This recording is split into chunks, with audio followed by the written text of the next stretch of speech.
welcome you to the second session of our three-part issues briefing for 2022. This year's theme is Justice Matters.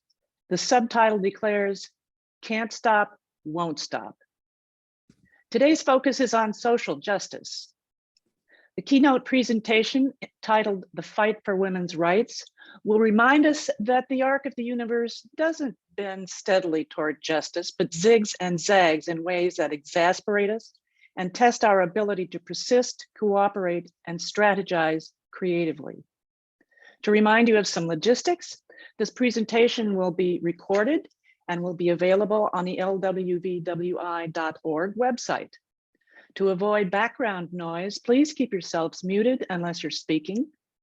Put your questions in the chat anytime. They will be answered during the Q&A. To find the chat, if you're not familiar with it, click on the ellipsis, the three dots at the bottom of your screen, and click to open up the self-explanatory chat box. Closed captions are enabled by clicking the CC icon at the bottom of your screen. As with our first session on Thursday, I will begin with a land acknowledgement from my perch in Wisconsin's Northwoods, where the landscape this morning is freshly decorated with a dusting of snow. All of us Wisconsinites are living on land that was previously inhabited by indigenous peoples. Their descendants are included in the 12 identifiable native tribes or nations, 11 of which are federally recognized. We would do well to pay attention to these people's long-held traditions of social justice. As one example, the specialized courts that we are just beginning to utilize in our justice system are modeled after indigenous government structures.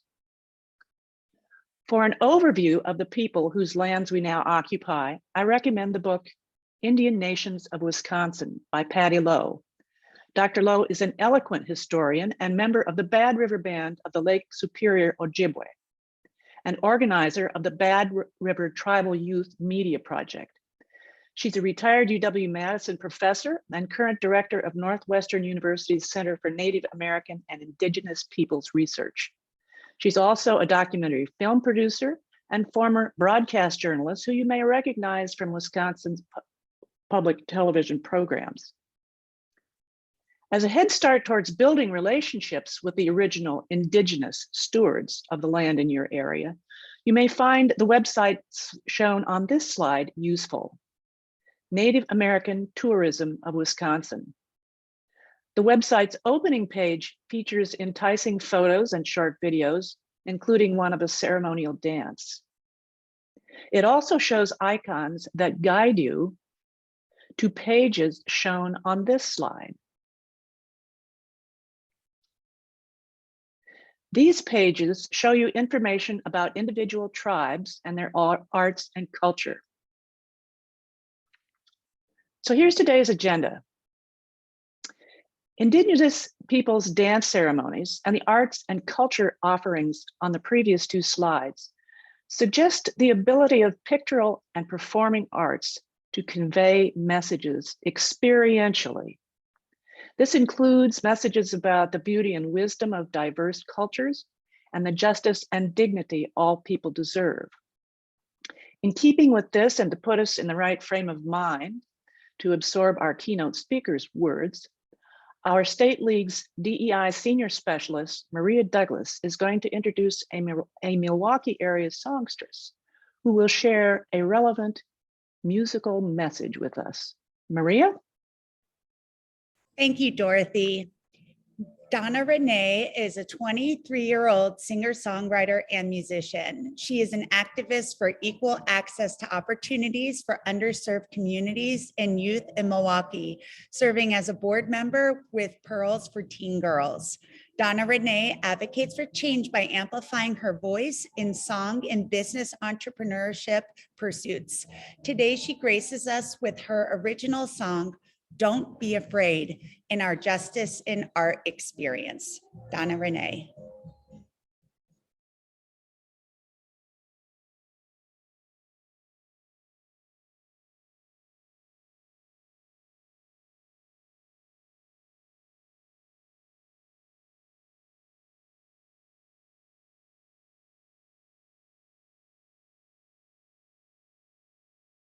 Yeah.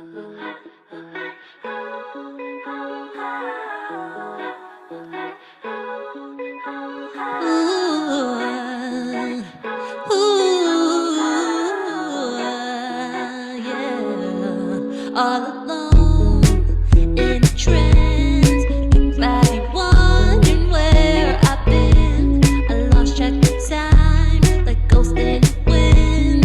Suddenly all stops spinning. I'm hearing I'm yearning alive. One point it all seems so simple. Dark shadows so I turn to light. Hearing a voice from far distance saying don't be afraid. Follow the light, no need to surrender. Don't be afraid. In a world you must remember. Don't be afraid. Follow the light, no need to surrender. Don't be afraid. In a world you must remember. Don't be afraid.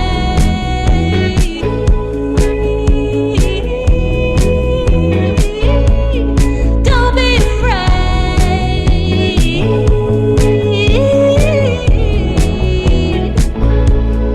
Don't be afraid. Yeah. Whoa. Hey. Yeah. Yeah. The bus stop outside the window told me to be calm and let the storm blow. Release the thoughts of life's past turmoils. Take a sip, like where did the time go? Don't be afraid. Don't be afraid. Don't be afraid. Oh, the bus stop outside the window told me to be calm and let the storm blow. Release the thoughts of life's past turmoils. Release the sip, like where did the time go? Don't be afraid. Don't be afraid. Don't be afraid. At the bus stop outside the window. Yeah. Yeah. Yeah. Don't be afraid. Be afraid. Don't be afraid. Don't be afraid.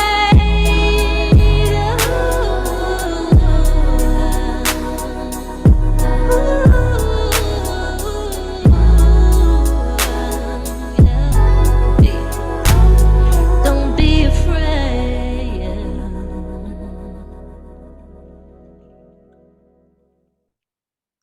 Thank you all so much. First and foremost, are everyone able to hear me okay?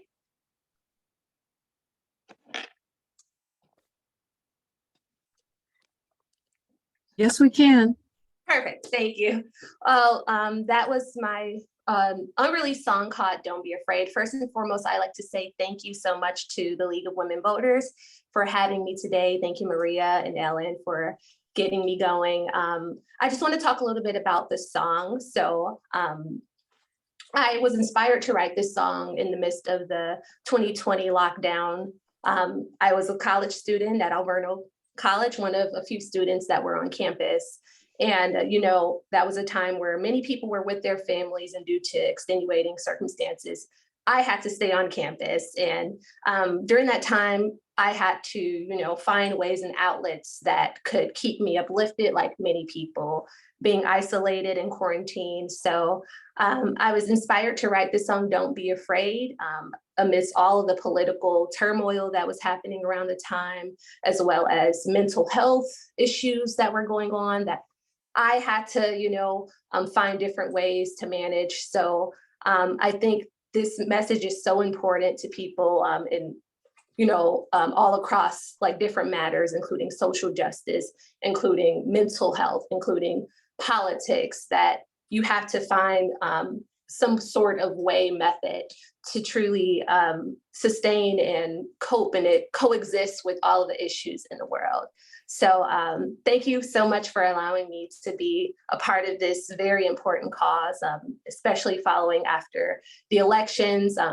I know sometimes around the time of political elections, there can be a lot of tension within the community, but it's important to get together in spaces like this to, share differences, and ultimately for me, use my voice in song and in speech to help create a more equitable society. So thank you so much for your time, and I hope you all enjoyed the presentation. And I'm also willing to take any questions that people might have regarding the song. I had lyrics at first, but I think they somehow got off the clip. But if you would like more access to that video with the lyrics, I would be more than happy to send it to you. And just to mention, this is a song that is a part of my up and coming EP, or mini album, if you will, that will be released at the end of November. You can find all of my information and music related things on www.donnare'neemusic.com, and I'll place that in the comments. Thank you. All right, thank you, Re'née. And stick with us. Folks can put questions in the chat, and we'll find a way for you to respond to those. But thanks for the musical reminder to not be afraid as we pursue social justice. So, Absolutely. what is social justice anyway, and why should we care about it? Social justice is justice in terms of the distribution of wealth, opportunities, and privileges within a society. Achievements in the realm of social justice are easily taken for granted when they were written into law and accepted into practice before we as individuals were politically aware. But abrupt reversals, like the US Supreme Court's July 2022 Dobbs v. Jackson decision, which overturned previous Roe and Casey decisions, points out that rights we thought were solidly achieved can suddenly slip away. We hear the echo of that call to be eternally vigilant. To remain vigilant and develop effective strategies for achieving and maintaining social justice, we can learn a lot from the history of social justice movements in this country and the courageous individuals who led them. Our featured speaker today, Dr. Elisabeth Griffith, is just the person to help us with that. As the press release for her recently published book, Formidable, states, the 19th Amendment was an incomplete victory. Black and white women fought hard for voting rights and doubled the number of eligible voters. But the amendment did not enfranchise all women or even protect the rights of those women who could vote. A century later, we are still grappling with how to use the vote and the political power to expand civil rights, confront racial violence, improve maternal health, advance educational and employment opportunities, and secure reproductive rights. Again, the book's author and our keynote speaker on continuing the fight for women's rights is historian Dr. Elisabeth Griffith. Dr. Griffith, who asks that we address her as Betsy, is an academic, but also an activist, author, and expert on American women's history.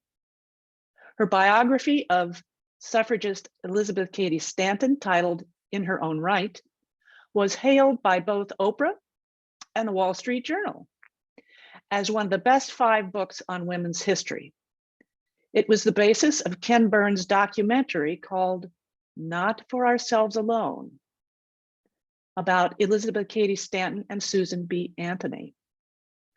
A graduate of Wellesley College with a doctorate from American University, Betsy has been teaching women's history for 40 years.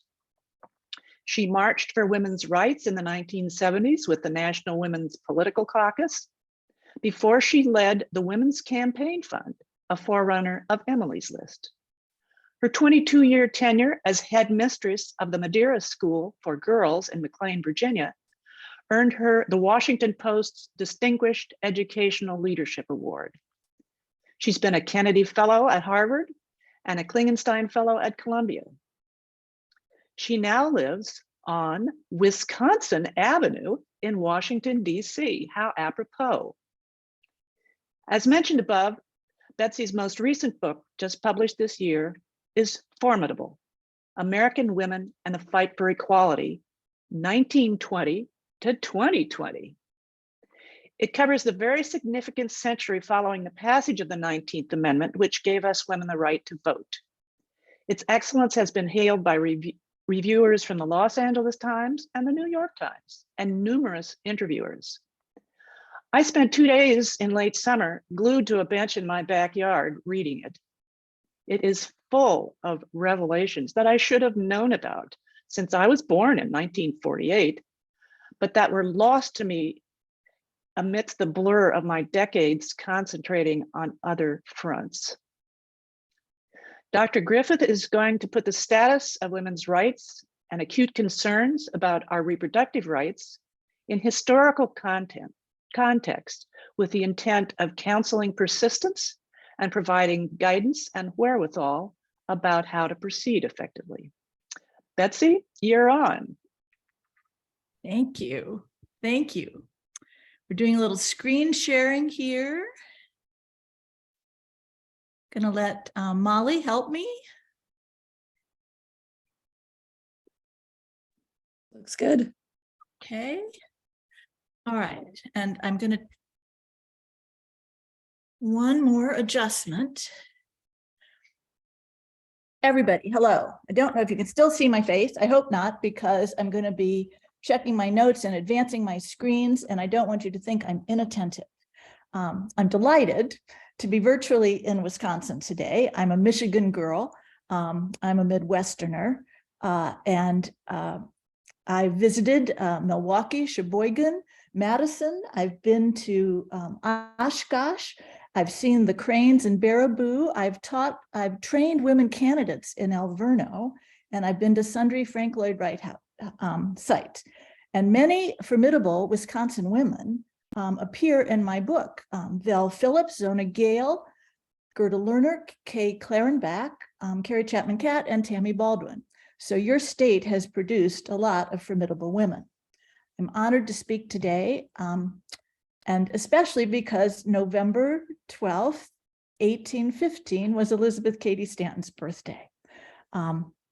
So I was honored to be invited and to take on really a challenging topic. I want to speak briefly just about women in Wisconsin. You all got statehood, and then it took 20 more years to get any voting rights, but you were allowed to run for school boards before you were able to vote for school boards. That came running in 1869, voting in 1884, and then there were court fights. The right was annulled and then restored in 1901, but Wisconsin never got any greater rights until right before ratification of the federal amendment in 1919. So on this map, Wisconsin is in yellow because a week before federal suffrage passed the Congress, your legislature passed presidential only suffrage. But you were among the first 3 states to ratify: Wisconsin, Michigan, and Illinois. You will recognize these notable women who were leaders of that effort: Olympia Brown, Belle Case La Follette, and Jessie Jack Hooper. The origins of the National League of Women Voters had long-lasting implications as well. And for a quick refresher, you all know that the League was the successor organization to the National American Woman Suffrage Association, led by Carrie Chapman Catt.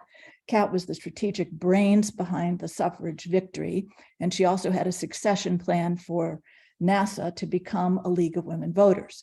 In 1919, at what she referred to as the Jubilee Convention, because it was celebrating 50 years since Wyoming Territory had given women the right to vote, she proposed a merger with the National Council of Women Voters.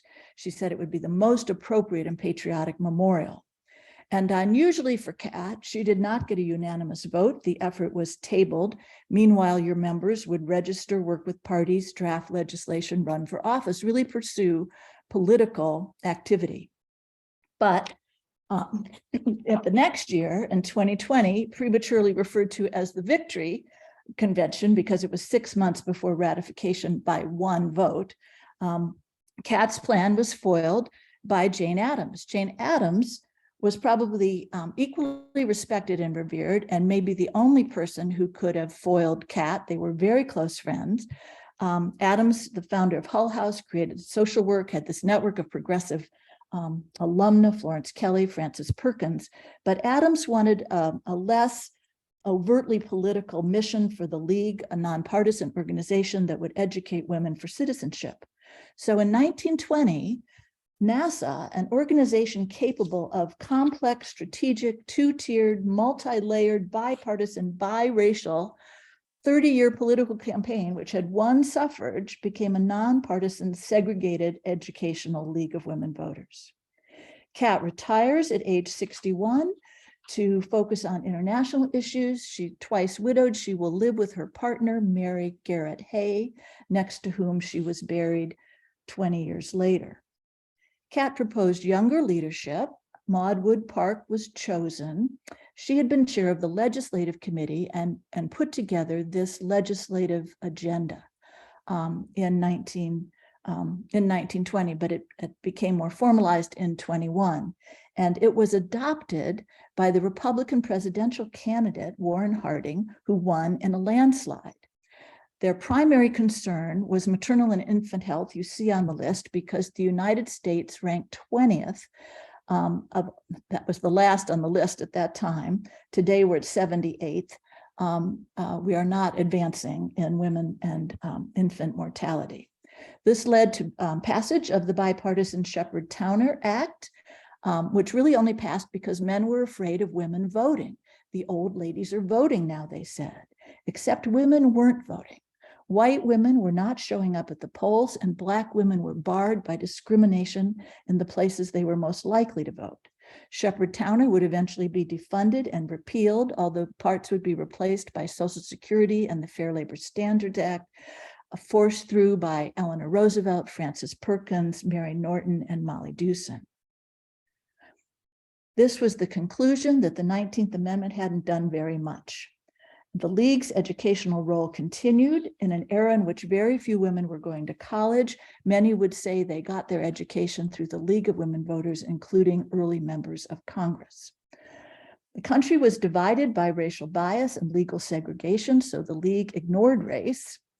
That shouldn't be a so, it should just be a statement. The League ignored race, as NASA had. Some leagues integrated, some had separate Black leagues, and the League was late to support the Civil Rights Act or the Voting Rights Act or the Fair Housing Act of 1967, and it opposed the Equal Rights Amendment introduced by Alice Paul in 1923. There were plenty of reasons to oppose the Equal Rights Amendment. Social justice advocates thought it would undermine the protective labor legislation for workers. It was opposed because she was so partisan, only wanted it to have Republican support. She was never a bipartisan thinker, and that annoyed Democrats like Roosevelt or Kelley or Perkins. And most people speculated that the League opposed it because Kat and Paul detested each other. That tension between the League and the National Women's Party kept the League from supporting the Equal Rights Amendment until after it passed in 1972, and then created tensions in the subsequent coalitions. Today, the League's mission to protect and expand voting rights and to ensure everyone is represented in our democracy is vitally important, and I respect your role. So my task today, I really want to talk about reproductive rights and Dobbs, which has been women's rights, women's reproductive rights have been on the women's movement agenda as long as suffrage. It used to be called voluntary motherhood, but contraception and abortion are key to female autonomy, as Justice Ginsburg clearly understood. And women's rights had been constitutionally protected until the Dobbs decision. written by Justice Samuel Alito, who was appointed by President Bush in 2005 to replace Sandra Day O'Connor. He's an Italian-American descendant from New Jersey, born in 1950, a graduate of Princeton and the Yale Law School, a devoted baseball fan, now 72 years old. So he's young enough to do even more damage. His June 24th majority opinion in Dobbs v. Jackson Women's Health Organization, the justice ignored Supreme Court tradition. He overthrew a super precedent and reversed Roe. Super precedents are constitutional decisions in which public institutions and our citizens are deeply invested and rely on. Alito claimed that Roe was egregiously wrong from the start. He based his argument on so-called historical evidence asserting that abortion is not deeply rooted in our nation's history. Justice Alito referred to history 67 times and was wrong 67 times. Abortion is deeply rooted in the history not only of America, but of civilization. Ever since men have impregnated women, women have found ways to limit contraception and to end unwanted pregnancies. There has been a continuous demand for what we call reproductive rights, regardless of the law, among women of every class, religion, race, culture, globally. Alito found, quote, an unbroken tradition of prohibiting abortion on pain of criminal prosecution from the earliest days of common law to 1973. Wrong. The justice had clearly not read the amicus brief prepared by the American Historical Association. Until the mid-19th century, ending pregnancy was not illegal. It was not illegal until quickening. It wasn't even called abortion. Quickening, mothers will know, in the 20th to 24th week of a normal 40-week, 280-day pregnancy is when you can feel a baby moving. Instead, prior to the middle of the 19th century, what we consider abortion was referred to as restoring menstrual flow, curing suppression of the courses, or removing obstructions. In America, the most commonplace cures were herbal.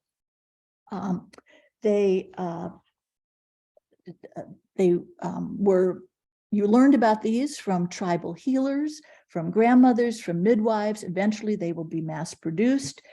They used herbs such as savin, which is juniper berries, pennyroyal, tansy, mallow, motherwort, seneca root, and enslaved women used cotton root.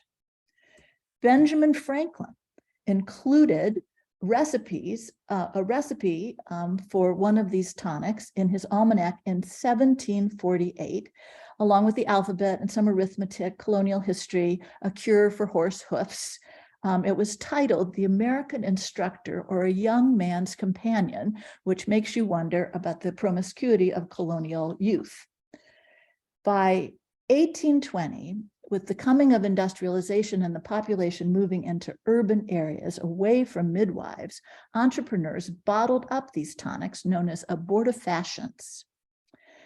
The first anti-abortion law was a poison control law passed by Connecticut in 1821. Yet by the 1840s, business was booming. Women were taking the trade. Cures were widely advertised and less editors objected. Fast forwarding a little bit, Susan B. Anthony was one of those objecting editors when she published The Revolution, a newspaper beginning in 1868. She would not run ads about quack medicines because she thought abortifacients were so untested and so risky that they might kill the mothers. She had very little concern for the infants in this case. She was not anti-abortion, she was anti-poisoning women. And yet, despite the facts pointed out to the Susan B. Anthony Pro-Life America PAC, they insist on claiming Anthony as one of theirs. Drives me nuts.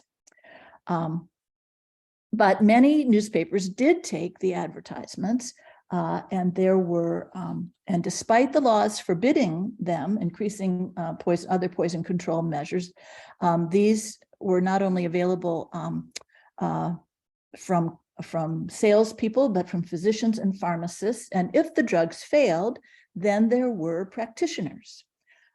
Beginning in the late 1830s, this woman, Anne Lohman, provided abortion services in New York City for 35 years with offices in Boston and Philadelphia and traveling agents selling her female monthly pills and her preventative powder.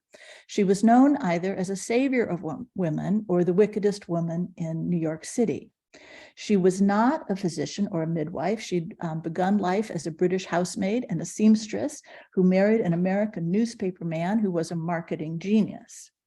Lohman was understandably controversial. She made a fortune, but a patient turned state evidence. She was charged with second-degree murder of a fetus, sentenced to a misdemeanor only, served 1 year in jail. She could not restore her reputation and committed suicide in 1878. Under British common law, the basis for colonial and eventually American statutes, ending pregnancy was legal until quickening, as we've said. Abortion during early pregnancy was widely tolerated. After that, consequences for the practitioner varied from misdemeanor to felony manslaughter if the fetus or the woman died. For most of American history, only women controlled this practice. Only a pregnant woman knew when the baby kicked, and only midwives or other women had the remedy. But by the 19th century, it was no longer a confidential private procedure. The newspaper exposés made it seem like an everyday occurrence among married and even unmarried women. It was shocking. So government regulation of abortion increased, and it was driven by gender, race, and class anxiety, all related more to male anxiety than to female well-being. Support for greater regulation and criminalization came from doctors, from public discomfort about women and sex, from so-called social reformers worried about purity, like Anthony Comstock, from white nativists worried about white replacement, a familiar word, in face of immigration, and from Catholic and Protestant churches who were competing for congregants. Opposition by the medical profession was not unanimous. Formal organizations opposed abortion, but individual doctors had more nuanced responses because they were dealing with their own patients. Many were performing abortions and, if not, referring women to other practitioners. And that divide continued into this century. As medical practice became more scientific and standardized around the time of the American Revolution, although frankly it wasn't all that scientific, doctors organized to regulate it with licensing requirements and formal education from which women could be excluded. The American Medical Association was established in 1847, a year before the Seneca Falls Convention. It was to promote scientific advances, set standards for medical education, articulate medical ethics, and improve public health. And underneath, to eliminate the competition for obstetric patients from midwives. This fellow, Horatio Storer, is a villain.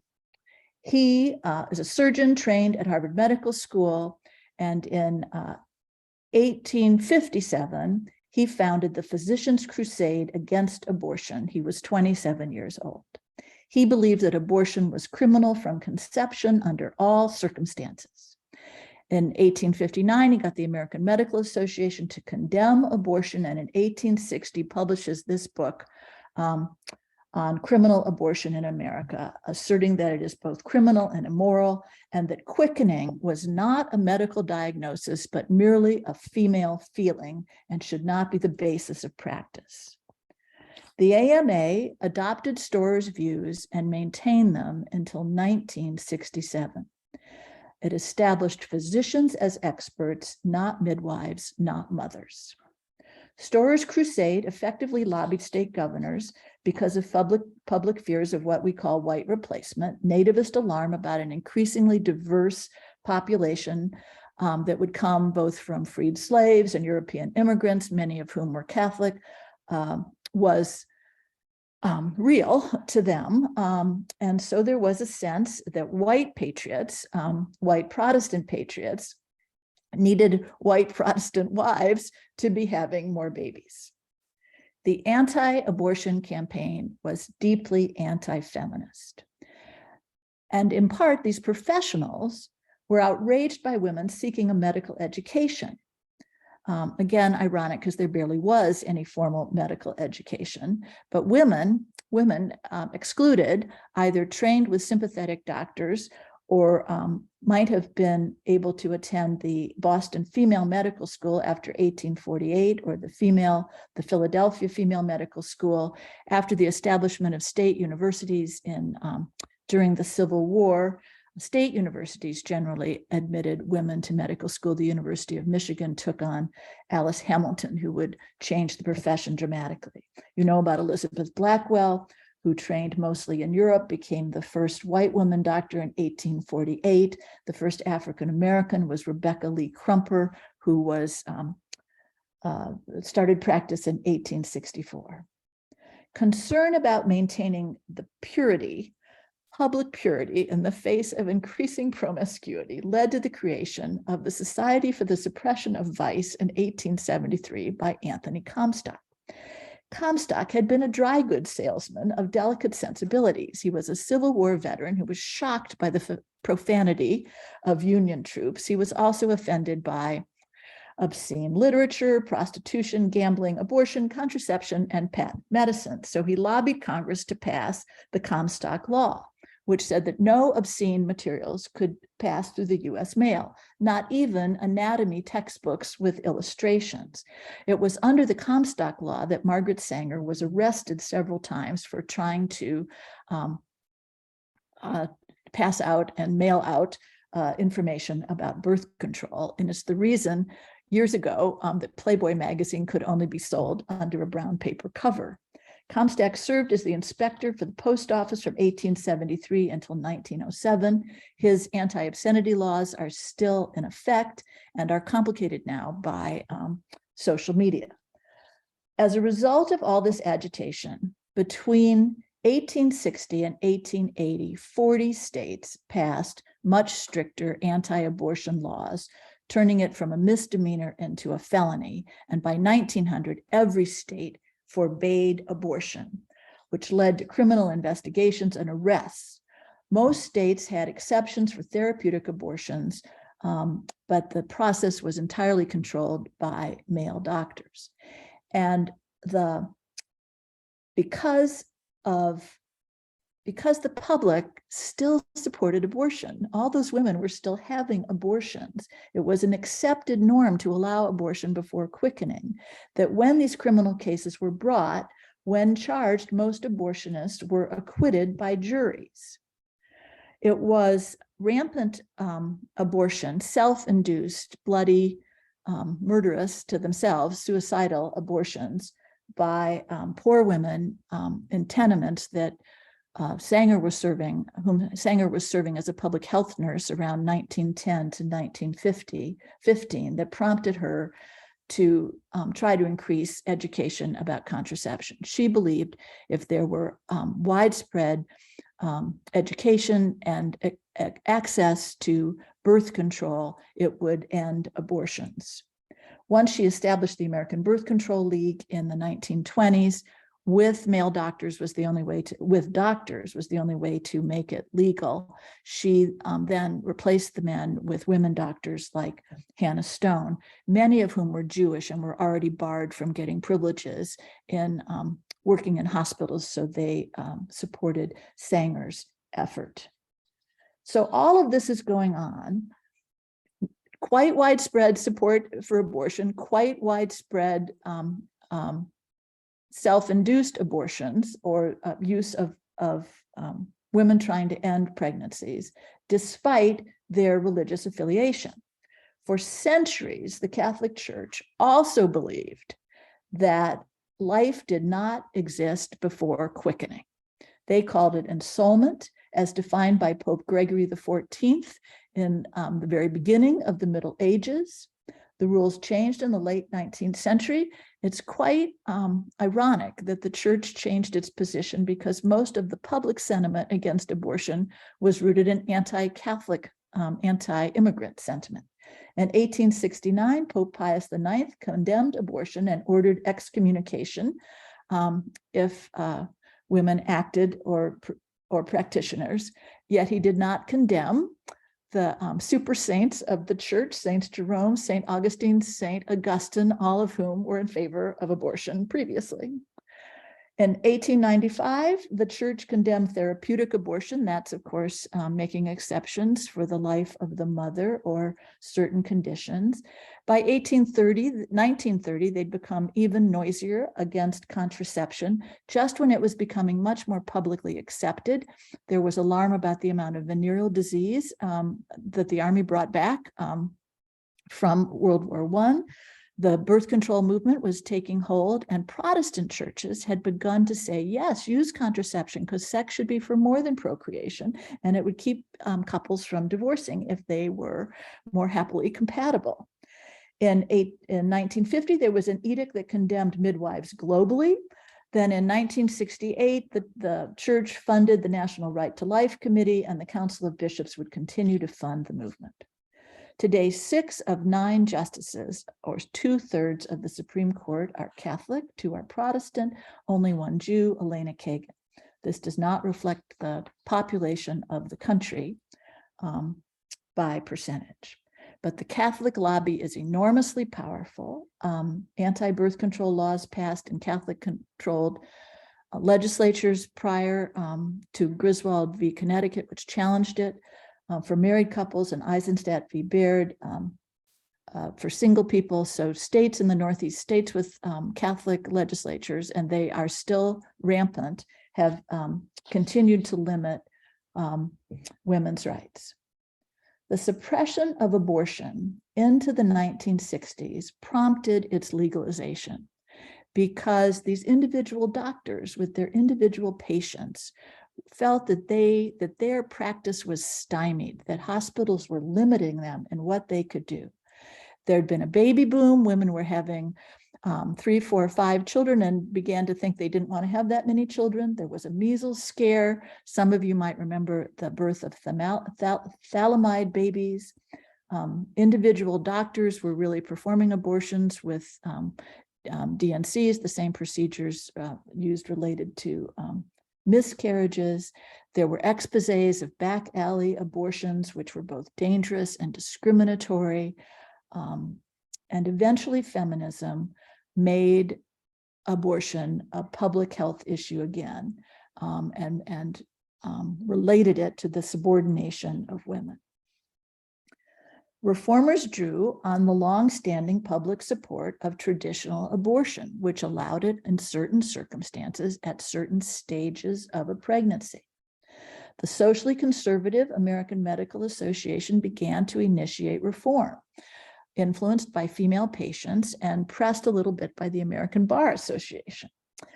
The topic moved from the secrecy of consulting rooms to sidewalks and public hearings.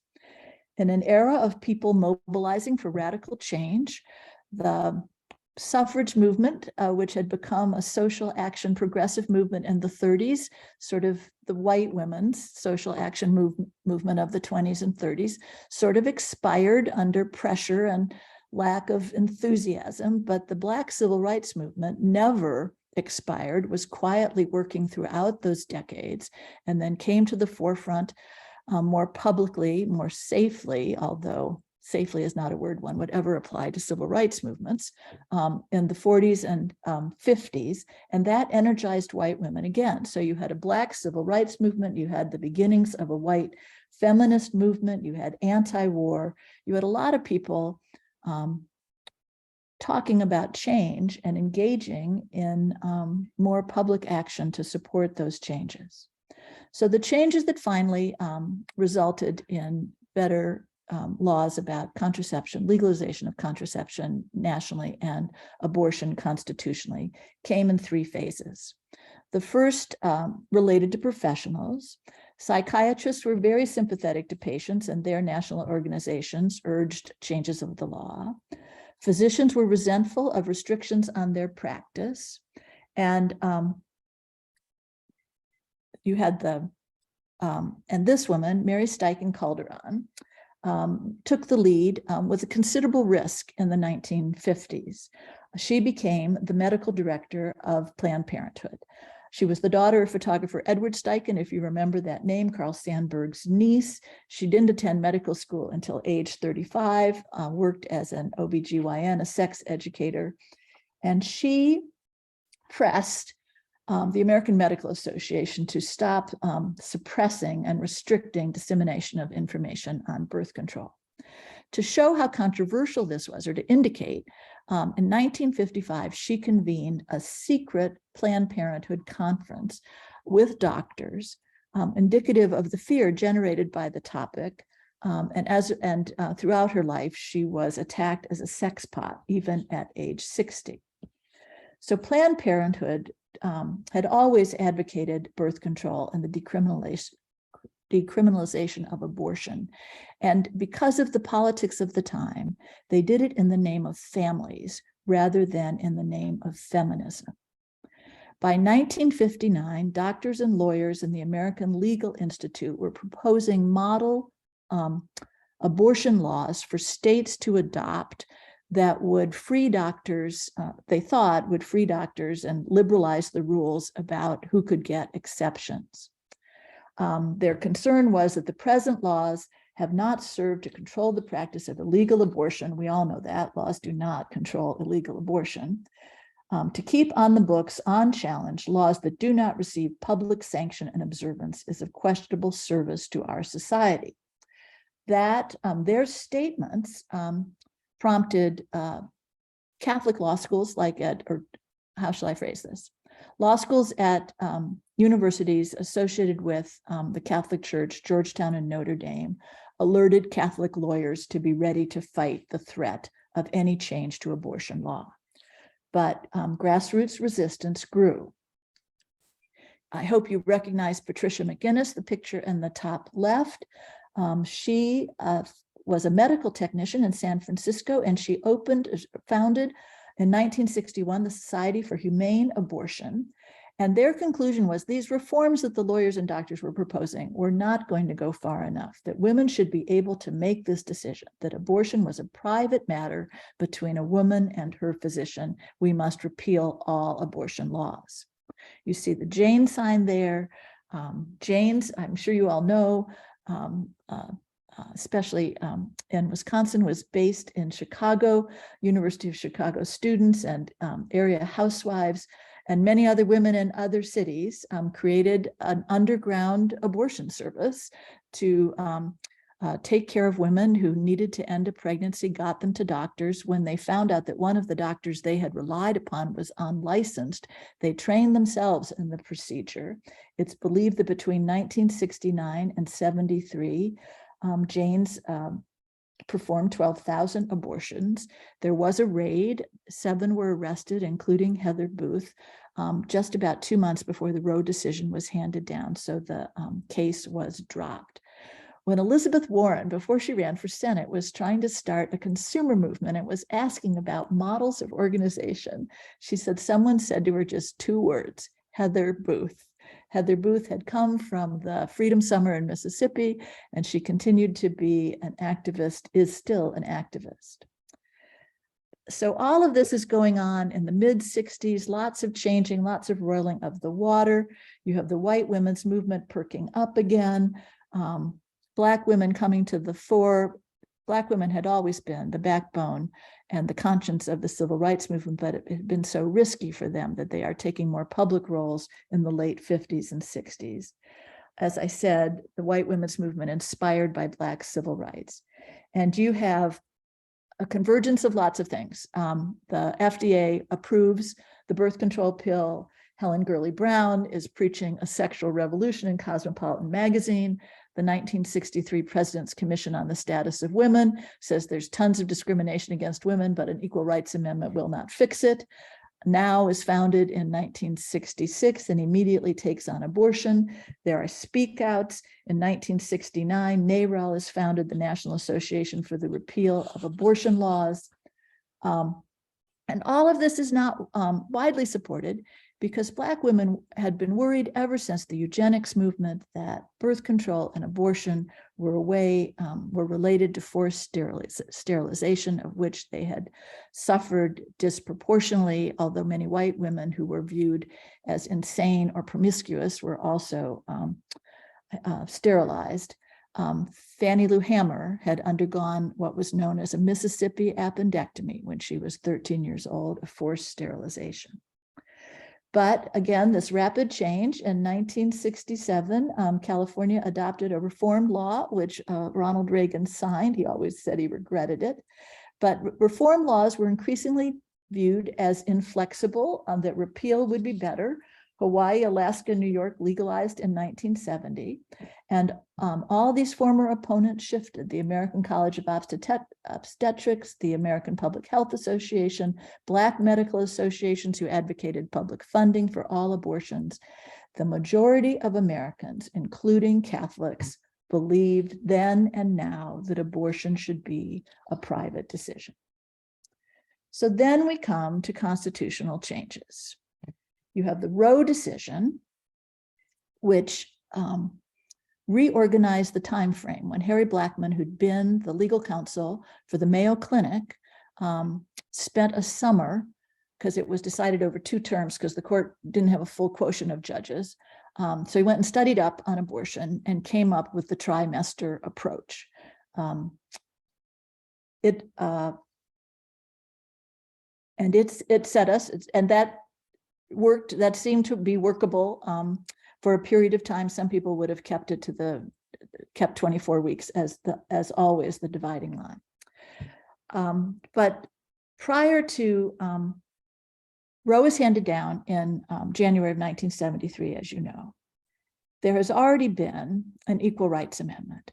The Equal Rights Amendment passed in March of 72, and it was going gangbusters. 21 states had ratified in 72, and they'd begun to ratify in January of 73 until the Roe decision is handed down. And then ratification slows down. But it has more to do, it has a lot to do with national concern about the pace of change. And the person who was able to articulate that best was Phyllis Schlafly. Phyllis was a Catholic, the mother of 5. She had run for Congress and not been elected even in Republican landslide years. She was deeply conservative in her thinking. And in addition to really stopping the Equal Rights Amendment in its tracks, what she did that was much more serious for the country was draw to her an allegiance of everybody who was dissatisfied. That's too big a statement, of socially conservative, dissatisfied voters. She attracted Catholics, evangelical Protestants, conservative Catholics, white segregationist Southerners who had opposed the Civil Rights and Voting Rights Act, and then a bunch of people who were just an older generation who were offended by long-haired young men burning their draft cards and long-haired young women who weren't shaving under their arms or wearing bras. They thought the country was changing too fast and they didn't like it. So she appealed to this family-oriented base and then handed them on a platter to Ronald Reagan in the election of 1980. She was joined by Jerry Falwell, with whom she helped form the moral majority. And from 1980 on, the Republican Party took a very sharp right turn. Republicans had been progressives in favor of civil rights, environmental issues, women's issues, pro-choice, so many causes that it's hard to associate with them any longer. In 1980, they removed support for the Equal Rights Amendment from the platform. They removed choice, and they put in a litmus test for judges. The Senate turned dramatically Republican, and from that point on, women's rights, which had advanced so dramatically in the 60s and 70s, both in legislatures and in the courts, began to be reversed. But we're able to hold on to Casey in 1992, Casey v. Planned Parenthood, and a few others. But now the court, with Trump's addition of Gorsuch, Kavanaugh, and Amy Coney Barrett, has really become a supermajority against women's rights, gay rights, all kinds of rights are under threat, and we are at risk. This Dobbs has been an earthquake for those of us who thought we had protected rights.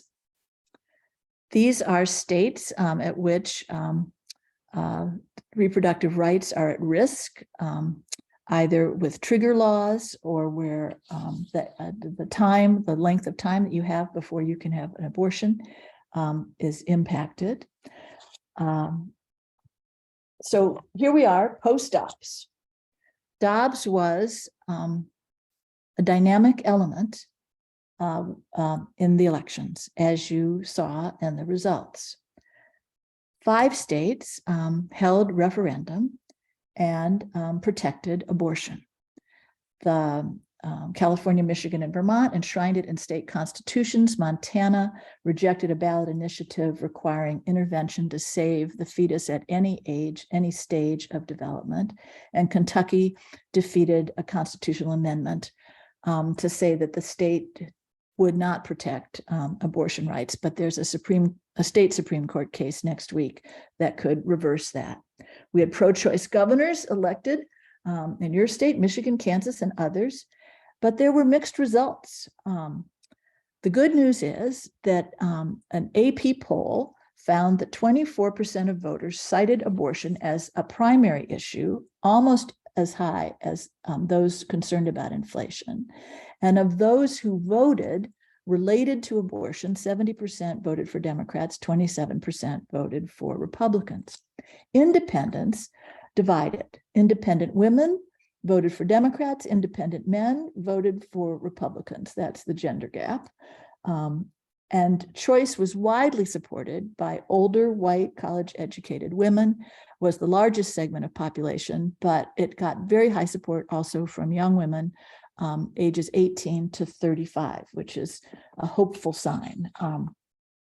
In Senate races, there were 13 competitive Republican races. They have won 7, they've lost 3, and there are 3 to be decided in Arizona, in Georgia, and in Nevada. As of this morning's news, we may win 2 of those before we win the 3rd. But were Republicans to win the Senate, there are 2 bills that could be alarming. I find them alarming. Senator Lindsey Graham of South Carolina has put in a bill for a 15-week ban of abortion after 15 weeks, which would have impact on women in their 30s having pregnancies who might want to undergo some testing, which is less risky the later you go into a pregnancy beyond 15 weeks. Senator Rand Paul of Kentucky wants to pass a bill that life starts at conception.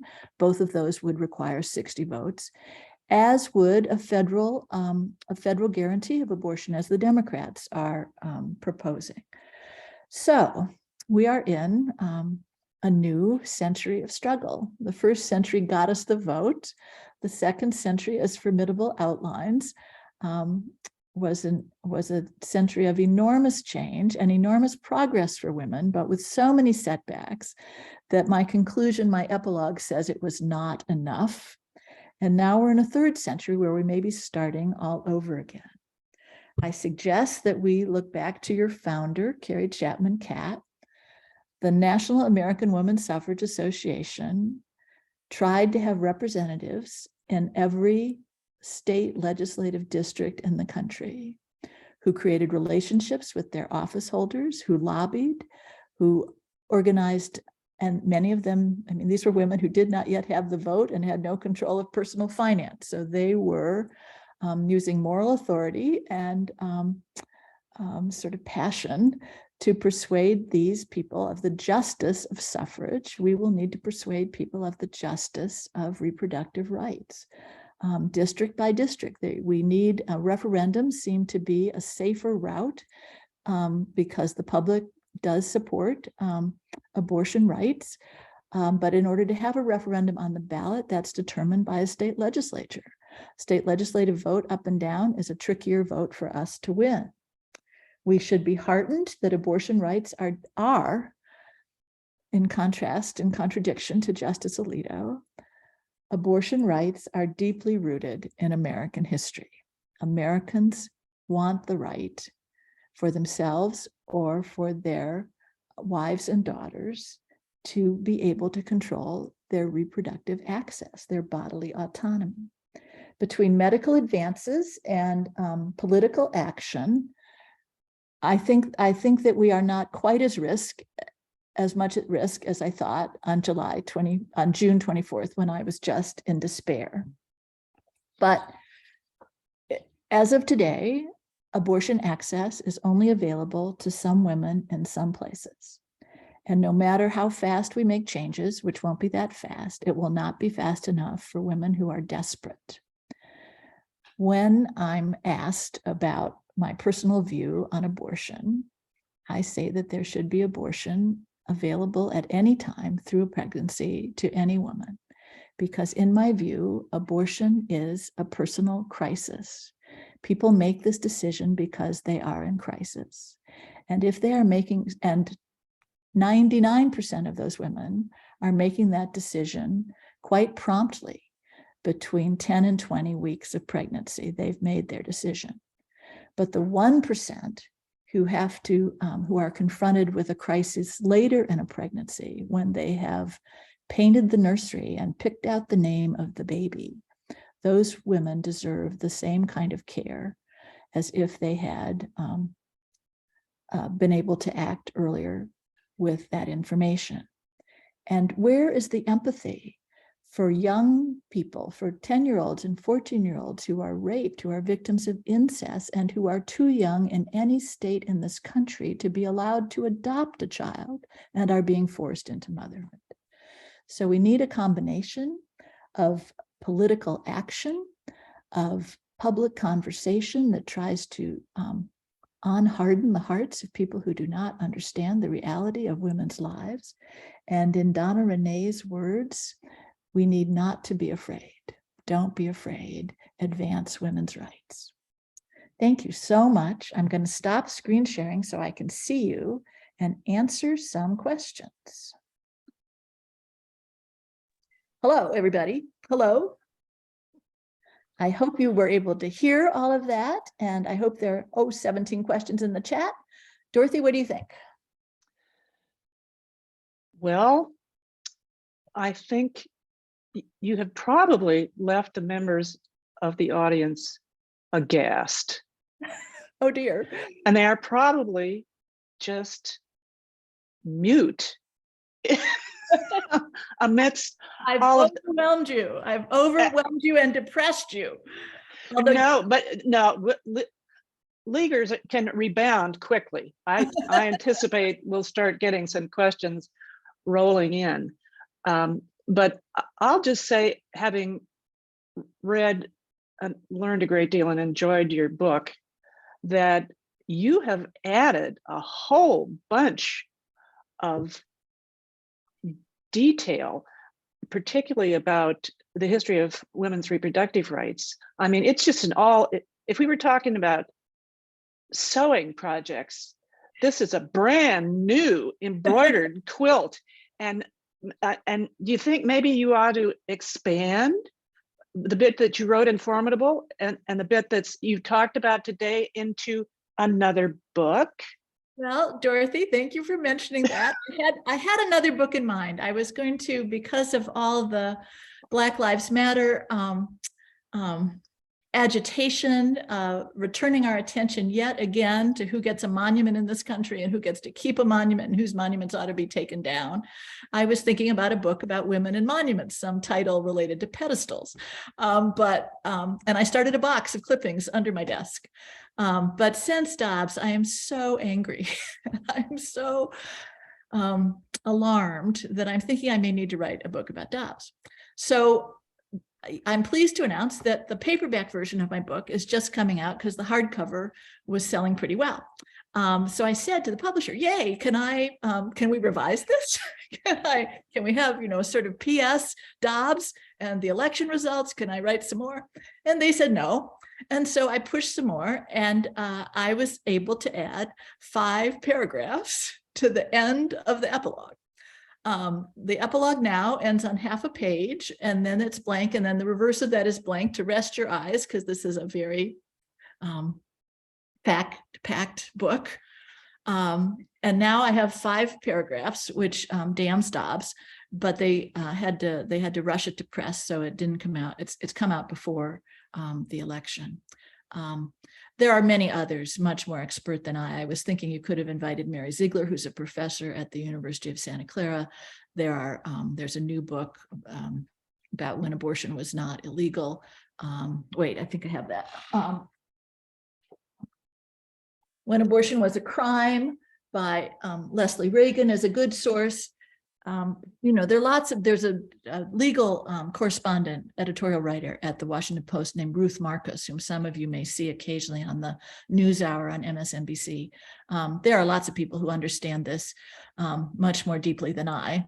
I dropped out of Stanford Law School to elope with my husband. My mother never forgave me, but at a moment like this, I wish I'd stayed, because then maybe I would be able to deal with these constitutional issues more clearly. But this is going to be the issue of our time. Because as Ruth Bader Ginsburg said, if we do not have autonomy to make these choices, then we don't have any rights at all. And I think I'm also optimistic about young people, because I think they've taken on climate control. They're in the lead on gun control. And I think they're just surprised, because they never expected to have to deal with abortion. And let's hope it doesn't get to birth control or gay marriage. But these conservative justices are on a roll. If the Supreme Court in particular seems to have no interest in using the Equal Protection Clause in the 14th Amendment for these things, and if the ERA seems, thank you. Yeah, I didn't want to say that. On what basis do we proceed, especially in states like dear Wisconsin, which is so severely gerrymandered, and working off of our 1849 strict abortion prohibition law that seems to hold sway right now? I mean, it would be maybe a primary agenda item for the league to take on the gerrymandering, because it's so ironic that the court said we should turn this back to a democratic process at the states. And of course, they've done everything they can to undermine a democratic process, starting with funding, starting with allowing the gerrymandering. But one of the reasons that pro-choice issues and candidates did so well in Michigan was that there had been a commission to realign the legislative seats and the congressional seats. So if you could, I'd start there, but it is really hard. I mean, it took 72 years of talking about suffrage and fighting for suffrage, and even longer, because frankly, it started in abolition. So you have a century to get that. I don't think we can wait a century. These young women, I mean, this is going to be, you all know, disastrous. If you have young women unable to complete their education, unable to get better jobs, we don't have accessible childcare, affordable accessible childcare, we don't have enough family leave. It's going to show a decline in our national economy based on women having to drop out of the workforce. It's just, these people, men, do not know what they are doing. I did, so just, minor things. Just this week in South Carolina, the state legislature did not pass an enormously draconian act about abortion. It still has a pretty bad rule about abortion. But the reason it didn't pass the more severe one was because there was a huge fight in the Senate among the Republicans, where three Republican women took on the Republican men and said, you know nothing about female biology. You don't even know body parts and you are making wrong laws. And so without the support of the Republican women, the worst bill couldn't pass. Still not good, not a place we'd want to live. But it shows that there are niches, there are little holes where we might be able to get in. So gerrymandering is a clear issue that among so many others you all could take on. And I've forgotten your original question, Dorothy. So. Well, it doesn't matter, Elizabeth. Constitutional hooks. Yeah. The section one of the 14th Amendment, equal protection of the law, should be applied. The court, since 1870, when it passed, 69 maybe, whenever it passed, never chose to use it for women's rights. When Susan B. Anthony tried to vote in 1872, and Sojourner Truth and Lucy Stone went to the polls and tried to vote, the court ruled that women were citizens, but citizenship was not the same as voting rights, and they didn't have the right to vote, and that the 14th Amendment did not apply to women's right to vote. And that's why they needed a new amendment. That's why they went for the what they would refer to as the Anthony Amendment that became the 19th Amendment, to remove the bar against women as voters. It didn't give women the right to vote. It just removed sex as a way that you could discriminate against women voting. You could find other ways, literacy, poll taxes, all the ways that Southerners barred Black women and men from voting for a long time. So it's there if they would use it.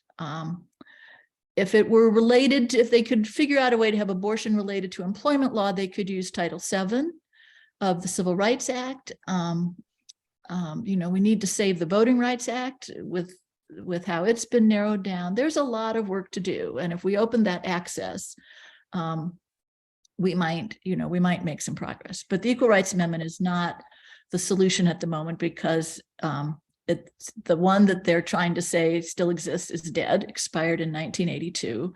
And one of the reasons it's dead is it was continually reintroduced in every subsequent Congress. So the Congress thought it was dead. It's way beyond the deadline. And it wouldn't pass today because you don't have 2/3, you don't have anywhere near 2/3 support in the House or the Senate. And you would never get 3/4 of the states when you have, I think, 32 completely controlled by Republicans. At the moment, this used to be all of these issues used to be bipartisan issues. So maybe the Republican Party will divide and we'll end up with something slightly more moderate. But again, it's going to all take too long. All right. Well, you've obviously set the audience on fire, and they're starting to put their sparks in the chat box. So I'll get through these as many as I possibly can.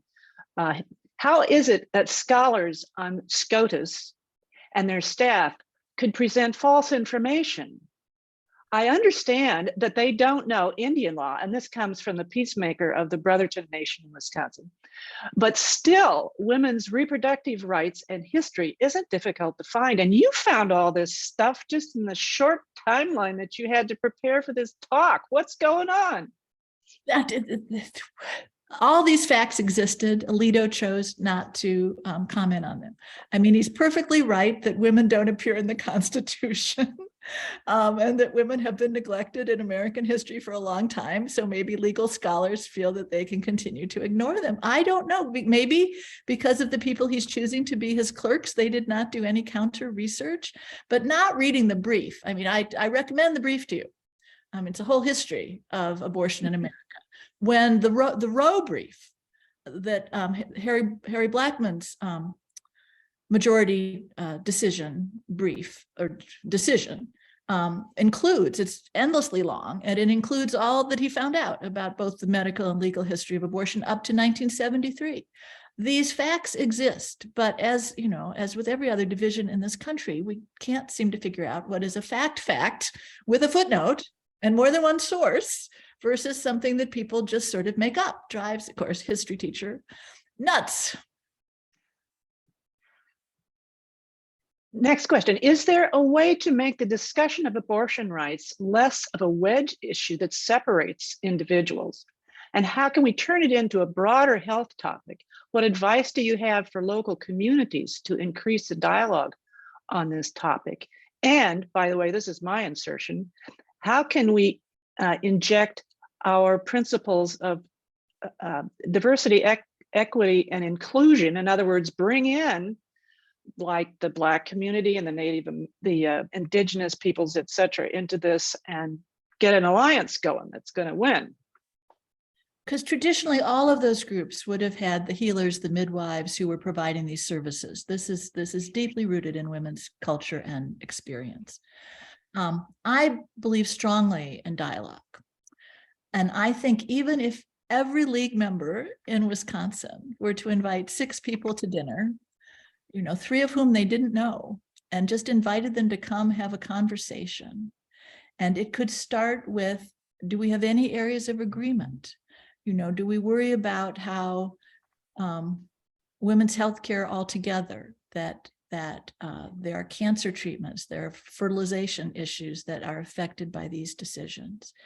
That one thing that makes me particularly mad about the anti-abortion forces is that they've had, if they think that women should not be having abortions, then what are they doing to support those women? They've had 50 years to come up with care centers, better equal pay, better minimum wage laws, better housing laws, better educational systems, all the things that might support poor women in underserved communities. And they have done none of that. So they're leaving so many women in the lurch while they take this righteous position.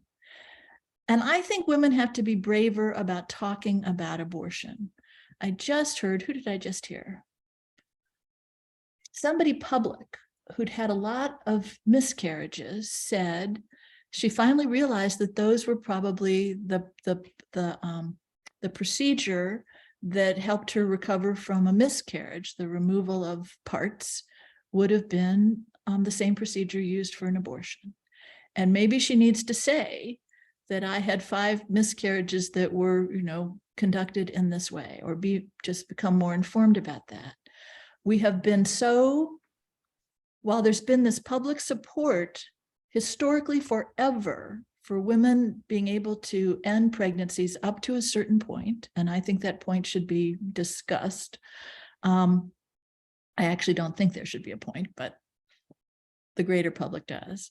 At the same time, because of this antagonism from religious sects and these social reformers about purity and sexuality, people don't talk about their abortions. It was done briefly between maybe 70 and 72. The first issue of Ms. Magazine had a list of 100 prominent women who'd had abortions, but most people don't talk about having an abortion publicly. And if it's true that if the statistics about the number of women who have abortions, primarily married women who already have children, are the major consumers of abortion, as well as people at the other end, poor, unmarried, then maybe we need to find a way to normalize it that doesn't increase opposition, but increases support. It is enormously complicated, but again, starting small, state legislative issues, dinner conversations. I mean, how many of us even have in our friendship networks people who vote on the other side? Do we not need to try to find some ways to have conversation across that divide? Maybe it ought not to start with abortion. Maybe it needs to start with the price of gas, but that's, everything is controversial these days. It's hard to find solutions. I only can find sort of hope that something better will happen. To what extent would greater understanding of the Catholic Church's history of pronouncements on abortion change the current debate? And I would just add to that the history of Protestant and Buddhist and indigenous peoples. There are lots of people, right? I mean, the Catholic Church is it's what I just looked this up today. It's 20. So the Catholics are 21% of Americans who check a box about religion. We're 40-something% Protestants. We are only 2% Jewish. There's a whole other category of other, but we are 22% nuns, N-O-N-E-S, people who are not observing at all. And Jews have a very strong belief that you must protect the life of the mother above all else. It's an ancient rabbinic teaching. So when you're saying you're doing this in the name of religion, whose religion? And as Ruth Bader Ginsburg, I didn't quote her on this, but she has written, you are imposing laws on women based on a religious belief, not a scientific discourse, that these women do not adhere to. It is unfair. So we could also go back to the freedom of religion arguments as a place to hang abortion. When Roe was decided, am I going to remember who this was? Yes. So William Brennan was the only Catholic on the court in 1973 from New Jersey, appointed by Eisenhower to appeal to Democrats in New Jersey. And he was completely against abortion. And he votes with the majority because he so firmly believes in the separation of church and state. What happened to the separation of church and state? Moving on to the separation of the divisions of our government. Here's a question: if the Dobbs decision is wrong, is there a path to challenge it in the courts? Is any group leading this effort that you know of? I don't know the answer to that. My understanding from civics classes in the 8th grade is that the Supreme Court is the final arbiter. That's why these choices of judges have been so significant. Clearly, Roe was setting a national standard, and the two cases, Roe was from Texas and Doe, there are two cases at the same time. Doe v. Bolton, Roe v. Wade are both decided in the overall Roe decision. And they were both about state laws. Roe was based on an 1854, sort of like your Wisconsin law, state ban. And Doe was related to these panels of doctors who made decisions about whether women could get therapeutic abortions or not. And the court decided to have a general protection of abortion rights. They used privacy, which, quote, the word also doesn't appear in the Constitution, but is interpreted into it. And it's what they used for Griswold, which is why Justice Thomas, in some arcane way, can argue that Dobbs will take us back to Griswold. No birth control, the country will be up in arms. And what is really alarming about this is I think Justice Roberts, Chief Justice Roberts, had begun to move sort of to the center. Not that a conservative was ever going to be to the center, but he understood what he said in his confirmation about the court being a referee.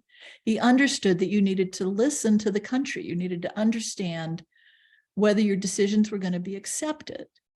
This election shows, the people in the streets, the anger shows that people are not pleased about the Dobbs decision. We're not ending abortion. All we've done is make it impossible for women in some states. They have to travel so far. So risky for women if they go back to knitting needles, less risky if they're able to get their hands on pills. But those require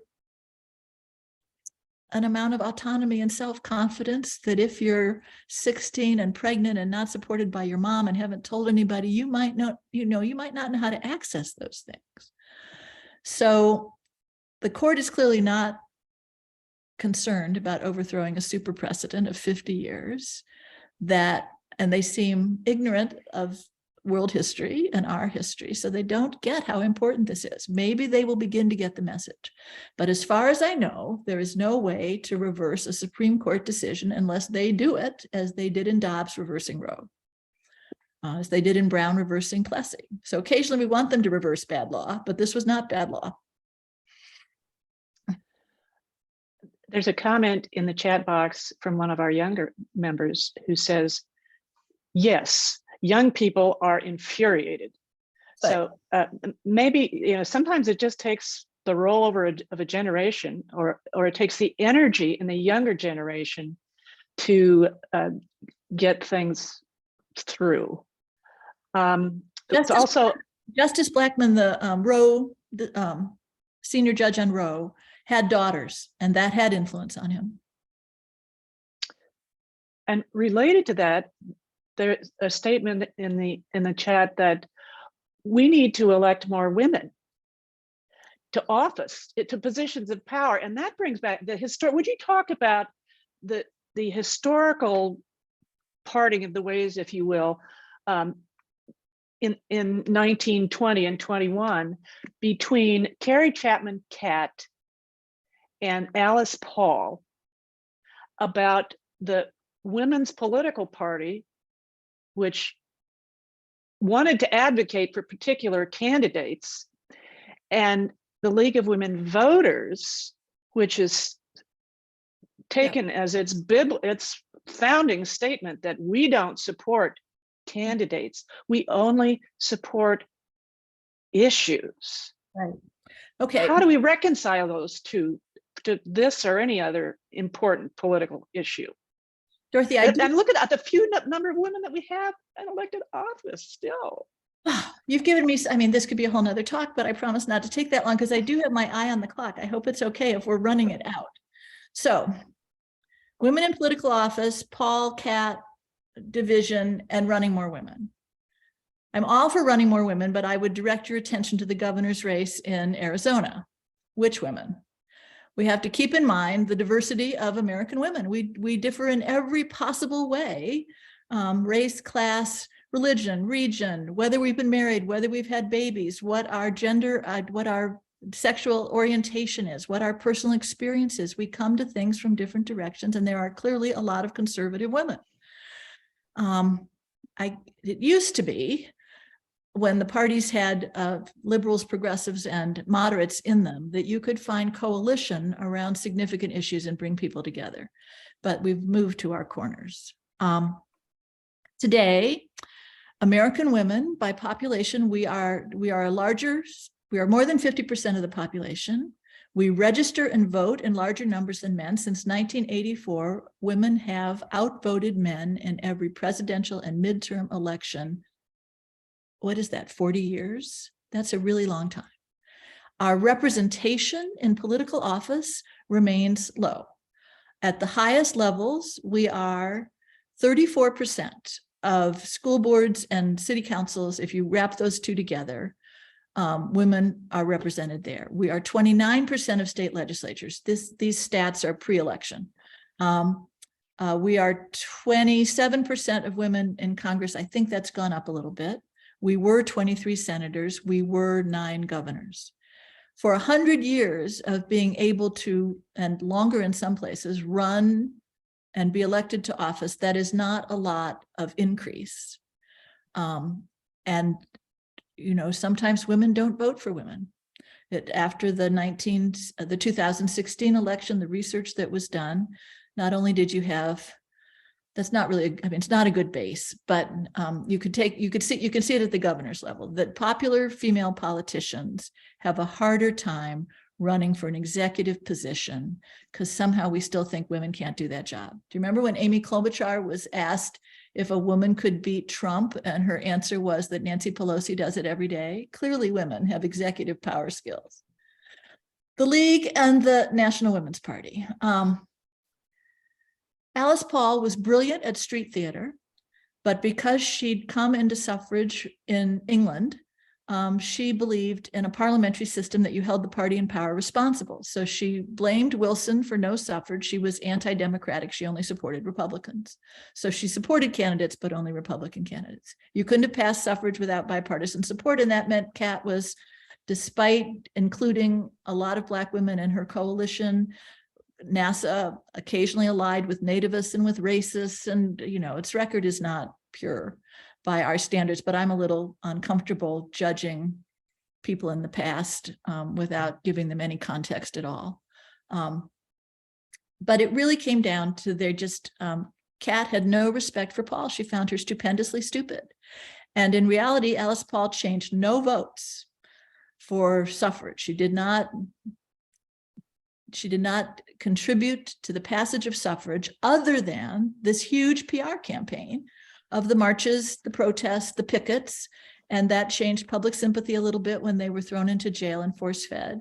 But the day that New York State ratifies suffrage in 1917, the largest state, the first major state east of the Mississippi to ratify suffrage, Catt's in jail, or Paul's in jail.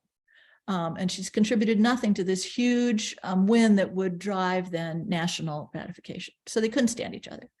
And by 1923, Paul was only focused on the Equal Rights Amendment, and she'd become very exclusive, white-only organization, tinier and tinier as years went by. But the frustration is that the League, the National Association of Women, the NASA, was filled with women who knew how to run campaigns, who could have been running for office, who were really power women in that era. Your own Jessie Jack Hooper ran for Senate in 1922. She loses. She actually challenged Senator LaFalle, so maybe she should have lost, but nonetheless, there are so many issues here. I believe women should run. I believe women, but I will only vote for women and men who support my particular political concerns. And in terms of reproductive rights, I'm a single issue voter. So it will depend. But if the League is, the League has played an enormously powerful role in having conversations and education on these topics, gerrymandering, reproductive rights, issues of Native American rights, so important, so being challenged after are being eaten away again by these attacks on voting rights. Okay, one more footnote, and I promise to stop. So the 19th Amendment was an incomplete victory. It did not protect Black voters. It did not include Native Americans, Asian immigrants, women who lived in the territories, women who live in the District of Columbia still, women married to foreigners, because your citizenship was not an American citizenship, it was your husband's citizenship under the old laws. Native Americans worked together, two women particularly were in the leadership of that. And in 1924, the legislature passed the Native American Citizenship Act. And just reflect on that title, Native American citizens. So our first peoples, the first occupants, are only considered citizens in 1924, and citizenship did not, as we've said, convey voting rights. So they didn't get voting rights until after the Second World War, state by state. And frankly, states like Minnesota were not, in Wisconsin, Minnesota, Wisconsin, the northern tier, the strip that goes from Montana to New Mexico and Arizona and Maine, Vermont, New Hampshire, there were maybe 15 states that were very reluctant to grant Native voting rights, Indigenous peoples voting rights, because that changed their demographics. Well, the questions and the comments continue to just roll in and into the chat box. It's lighting up. But I hope there's a way to get those to me, because I worry that as soon as I go off the Zoom, I will lose all that information. So I'm counting on Molly and Ellen and whoever the experts are to find a way to do that for me. Oh my gosh, I'm just seeing something about free vasectomies. You can count on Molly getting you that information. And Betsy, we've had your presentation was riveting. I hope and expect you've inspired us to make use of what we've learned from you. I'm going to reread and look forward to your next book. And ladies, all right, pitch for my book. Now that it's in paperback, you can buy it for your daughters and your grandchildren. You can encourage it for class course adoption at the university. You can invite me to your book groups or your local community groups. I carry books in my trunk, will travel, and will be in the Midwest in the summer. I truly was honored by this invitation, and it gave me an opportunity to really focus on this topic. So I'm going to put this paper in a new box under my desk and start thinking about an alternative book. So thank you so much, everybody. Thank you. Great. So thanks, Dr. Elisabeth Griffith. Thanks to our songstress, Donna Re'née. And thanks to all of you attendees for your participation. And please join us Monday evening at 6 p.m. for our final issues briefing segment on environmental justice. Our featured speaker will be Melissa Johnson. Melissa will share the epic tale of our love-hate relationship with polyfluoroalkyl substances, otherwise known as PFAS, a ubiquitous family of man-made chemicals to which we've all been abundantly exposed. It will certainly be worth your attention. Goodbye, everybody. Thanks again, and take care. Thank you. That was wonderful. Thank you.